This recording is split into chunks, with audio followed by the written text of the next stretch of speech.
Depois de ter passado por um ano duríssimo, cheio de escândalos, fraude, parece que enfim a IRB vê uma luz no fim do túnel. E é isso, na verdade, que a própria empresa espera. Então no vídeo de hoje a gente vai falar sobre uma das empresas mais polêmicas e controversas que nós temos aqui no nosso mundo dos investimentos. Então te convido aqui a assistir esse vídeo até o final, porque vai vir muita informação bem interessante.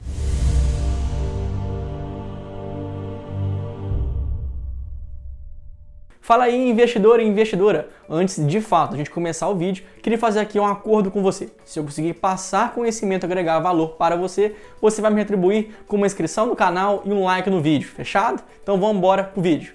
Então antes da gente começar a tratar dos problemas e desafios que hoje a IRB enfrenta, é interessante que começar essa abordagem pela operação no qual a IRB tem.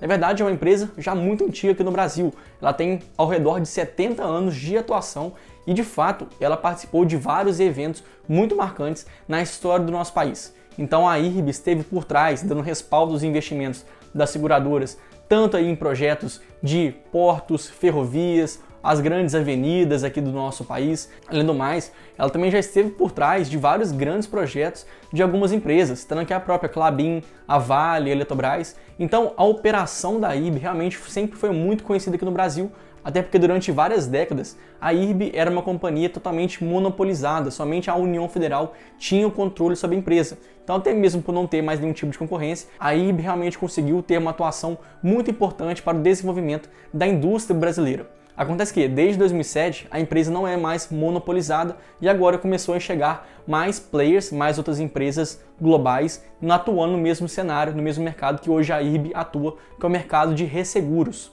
Então, como já foi dito, a IRB ela tinha um controle muito bem definido e que era exercido por alguns blocos de controladores. Porém, em 2019, uma grande transformação acionária aconteceu na IRB. Então agora saiu o controle do Banco do Brasil, que atuava ali sobretudo com a BB Seguros, também saiu a própria União Federal, no caso o governo brasileiro, e também outros controladores, principalmente o Bradesco e o Itaú. Então todos esses controladores saíram e agora a IRB virou uma empresa do estilo corporation. Esse estilo realmente não tem um controlador bem definido, é bem realmente parecido com o que as empresas americanas fazem na bolsa de lá. E como funciona o modelo de negócio de uma resseguradora? A gente tem que entender o seguinte, resseguradora é como se fosse a seguradora das seguradoras. Então, as seguradoras, elas precisam de parceiros para compartilhar o risco de cada operação, porque talvez alguma apólice de seguros tenha ali realmente uma multa tão grande que uma seguradora em si não tem capacidade de bancar com todos aqueles riscos. Então as seguradoras procuram outras empresas, as resseguradoras, para compartilhar o risco de cada uma das apólices de seguros, fazendo assim com que as resseguradoras tivessem como os únicos clientes as próprias seguradoras. Então tem que entender que as resseguradoras ganham dinheiro simplesmente com as próprias seguradoras nesse compartilhamento de contratos de indenizações. Então nós temos que olhar para as resseguradoras como instituições que garantem a estabilidade da indústria. Porque se não tivessem essas empresas, muitas das vezes as seguradoras não teriam a saúde financeira suficiente para bancar algum tipo de apólice. Então as resseguradoras realmente têm uma função muito estratégica na economia como um todo. E basicamente a gente pode falar do serviço das resseguradoras muito próximo aos serviços que as seguradoras fornecem. Então existem planos nas resseguradoras tanto de residencial, habitacional, de saúde, patrimônio, automóvel, todos esses serviços que também as seguradoras fazem, justamente pela compatibilidade nos contratos de indenização e compartilhamento de risco. Além do mais, esse ainda é um mercado ainda muito subexplorado aqui no Brasil, porque se a gente faz aqui a comparação com outros países bem desenvolvidos, a gente vê que hoje o Brasil realmente tem um potencial de crescimento muito forte nesse mercado. Então se a gente pega, por exemplo, dividindo o tanto de prêmio que as seguradoras emitiram em 2020 em relação ao PIB nacional, a gente vê uma relação de 3,1%. Enquanto para as resseguradoras, a gente vê essa mesma relação de prêmios emitidos, de seguros emitidos, pelo seu PIB na casa do 0,44%. Realmente é um mercado ainda muito subexplorado, principalmente quando a gente faz análise com países mais desenvolvidos que apresentam pelo menos o dobro de quantidade de prêmios emitidos. Obviamente, se nós pegarmos para comparar com outros países de mesma renda per capita, a gente vai ver que realmente o Brasil está ali na média. Mas se a gente pensar em um Brasil que realmente pode crescer no futuro, a gente tem que se espelhar realmente nos países mais desenvolvidos e assim a gente vê um potencial de crescimento muito forte para esse mercado. Acontece que, mesmo sendo uma companhia que realmente participa da história do desenvolvimento brasileiro, a IRB ainda assim foi vítima de um duro golpe em 2020. Basicamente, 4 grandes fatores atuaram para que realmente a IRB tivesse um prejuízo bilionário no ano de 2020. O primeiro deles que a gente pode citar que é o fato de grandes fraudes contábeis. Então, a própria IRB inflava seus resultados para realmente parecer que ela era uma companhia mais saudável e assim chamar mais acionistas para o seu quadro de investidores. Então, essa fraude contábil produziu realmente efeitos muito prejudiciais à companhia, como a gente citou, um prejuízo bilionário em 2020. Em segundo lugar, tivemos aquele caso de corrupção com pagamento de bônus a algum dos diretores da empresa, na ordem de 60 milhões. Realmente um gasto muito elevado para um diretor que realmente não tinha essa mesma quantidade de salário.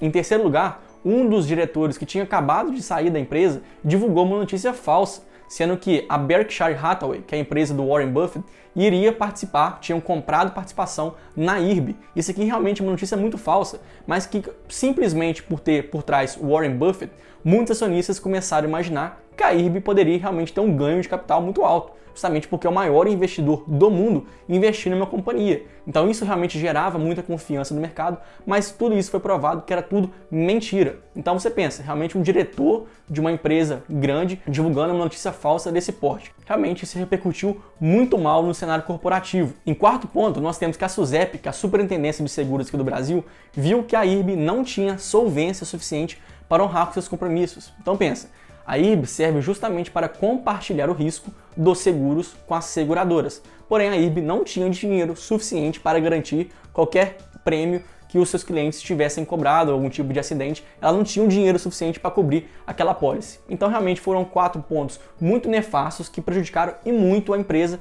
Então, isso tudo culminou em uma redução, uma queda de 85% das suas ações desde o começo do ano passado até o presente momento. Obviamente, com tantas notícias ruins em um pouco espaço de tempo, a companhia perdeu totalmente a sua credibilidade no mercado financeiro. A empresa realmente virou motivo de piada para muitos investidores. Mas aqui é até bom para a gente enaltecer um pouco o trabalho que a própria empresa vem fazendo. Isso porque hoje a IRB, até mesmo por ter uma estrutura acionária no estilo corporation, que a gente já viu, sem um controlador definido, acaba que hoje ela conseguiu montar um conselho de administração totalmente renovado e composto cada um dos membros de pessoas que realmente já atuaram nesse mercado de seguradoras. Então são pessoas que estão mais à frente ao próprio quadro de conselheiros administrativos no passado. Pensando que os conselheiros administrativos têm a função máxima de vigiar e monitorar qualquer irresponsabilidade técnico-administrativa. Então, o próprio quadro de conselheiros administrativos do passado foi sim conivente com esse tipo de corrupção, justamente porque eles tinham a função de monitorar e vigiar qualquer irregularidade que fossem encontradas, embora várias delas não passaram pelo filtro do próprio conselho de administração. Então hoje a IRB mudou totalmente seu conselho, novas pessoas entraram, mudou também sua diretoria executiva, agora é um novo presidente, é um novo diretor financeiro, de relações com investidores, realmente deu uma reformulada, uma repaginada muito grande na sua administração. Isso aqui é o principal ponto, justamente porque a governança corporativa que foi a mais afetada no passado e agora parece realmente dar um novo ar à empresa. Outro ponto muito interessante é que agora a IRB também reformulou o seu estatuto social, tentando amarrar realmente alguns pontos que já foram prejudiciais no passado, agora realmente virou parte do estatuto social e assim uma empresa pode ser mais protegida no futuro. Terceiro lugar, a SUSEP, aquela mesma superintendência de seguros, que viu que a IRB estava realmente sem solvência, inclusive já fechou esse processo,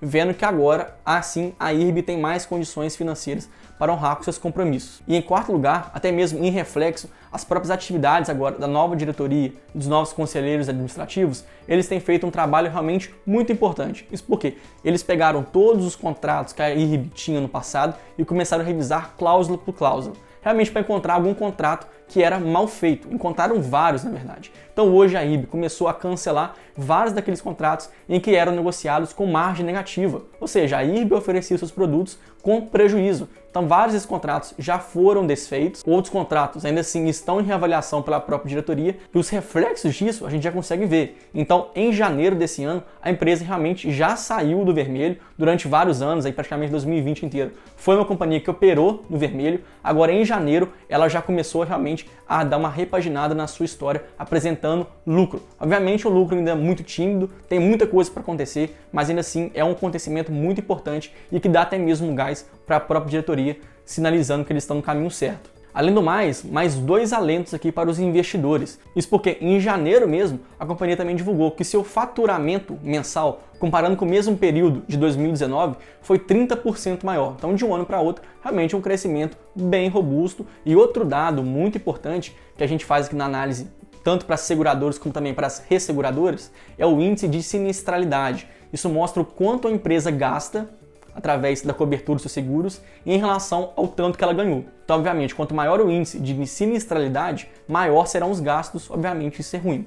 Então hoje a sinistralidade da IRB está ao redor de 70%, bem próximo ao que a própria empresa era antes de estourar toda essa confusão. Enquanto que em 2020 a IRB fechou com um índice de sinistralidade acima de 100%. Ou seja, para cada realmente contrato que ela vendia, ela tinha mais prejuízo do que ela ganhava própria. Então agora mais um ponto que realmente ela parece ter encontrado os trilhos certos. Obviamente, esse só foi o primeiro ponto, mas ainda assim sinaliza que a diretoria atual está sim comprometida com o sucesso da empresa. Vimos então que realmente a IRB tomou uma pancada muito forte em 2020, mas parece ter encontrado seu caminho agora em 2021, pelo menos no primeiro mês. Resta agora a gente acompanhar os próximos meses para ver se realmente esse resultado que ela teve foi algo recorrente, que vai continuar se manifestando ao longo dos próximos meses, até porque a principal dificuldade que a IRB vai ter hoje para recuperar o valor que ela teve no passado se deve através da recuperação da sua credibilidade, que foi totalmente afetada no nosso mercado financeiro.